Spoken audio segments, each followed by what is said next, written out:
That doesn't sound so great. Oh, hello. Recently, I was required to drink a Manhattan cocktail in order to send a temporarily unfettered version of myself back to the parallel universe whence he came. That old tale.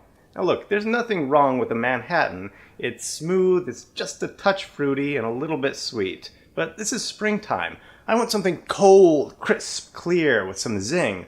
Let's not beat around the bush. I think we all know exactly what I'm talking about.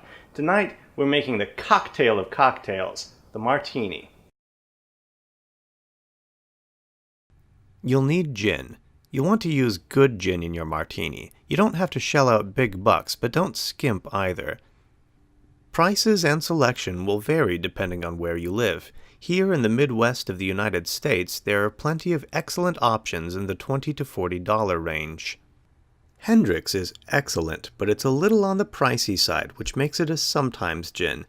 There are many different kinds of gin, and vodka is not one of them. Frankly, I don't understand the vodka martini.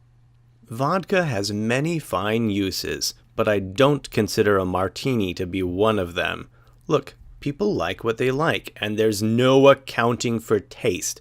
If you prefer your neutral spirits unadulterated by a variety of fragrant and delicious botanicals, I won't judge you. You'll also need dry vermouth. One of the most popular brands is Martini and Rossi. It's easy to find, it's reasonably priced, and it makes a good martini. You'll also need a garnish. Perhaps the most iconic martini garnish is the olive, but another popular garnish, and one of my favorites, is a twist of lemon. Although we won't be shaking the martini, you can certainly use a cocktail shaker to mix the ingredients. Or you can use any food-safe cup or glass you happen to have lying around. Once you have your container, toss in a handful of ice cubes. I'm making a double martini with 4 ounces of gin and 1 ounce of vermouth for a 4-to-1 ratio. Much like the use of vodka, the ratio of gin to vermouth can become a hotly debated topic among martini enthusiasts, but again, it's a matter of taste. Many recipes from antiquity call for a 1-to-1 ratio of gin to vermouth, equal parts. In fact, I urge you to try it this way. Try several different ratios, not necessarily in the same evening. Try a 12-to-1 ratio. Try just rinsing the inside of the glass with vermouth before pouring the gin. You have to figure out what you like. Omit the vermouth entirely if you must, but don't call it a martini. That's just gin straight up. Now it's time to stir. You don't have to use a fancy cocktail stirrer like this. You can just swirl the cup around if you want to, or you can use a regular spoon. I'm only going to stir this for a few seconds, as that booze has already been sitting on the ice a little longer than usual.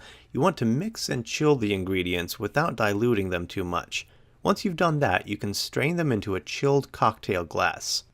Now for the garnish. If you're using olives, it's preferable to use cocktail picks, which are basically long toothpicks that stick up out of the glass. But if you already have toothpicks around the house, don't bother buying cocktail picks. You can easily use 2 toothpicks instead. This method works for 1 or several olives. First, spear all but one of them.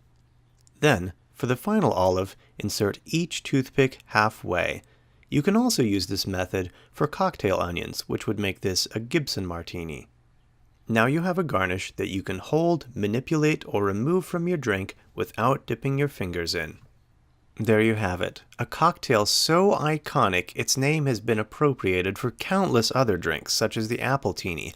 If you can put something in a beverage, there's probably a teeny version of it. Of course, it could just be the snappy name. But this cocktail is not only an all-time classic, it's also my favorite.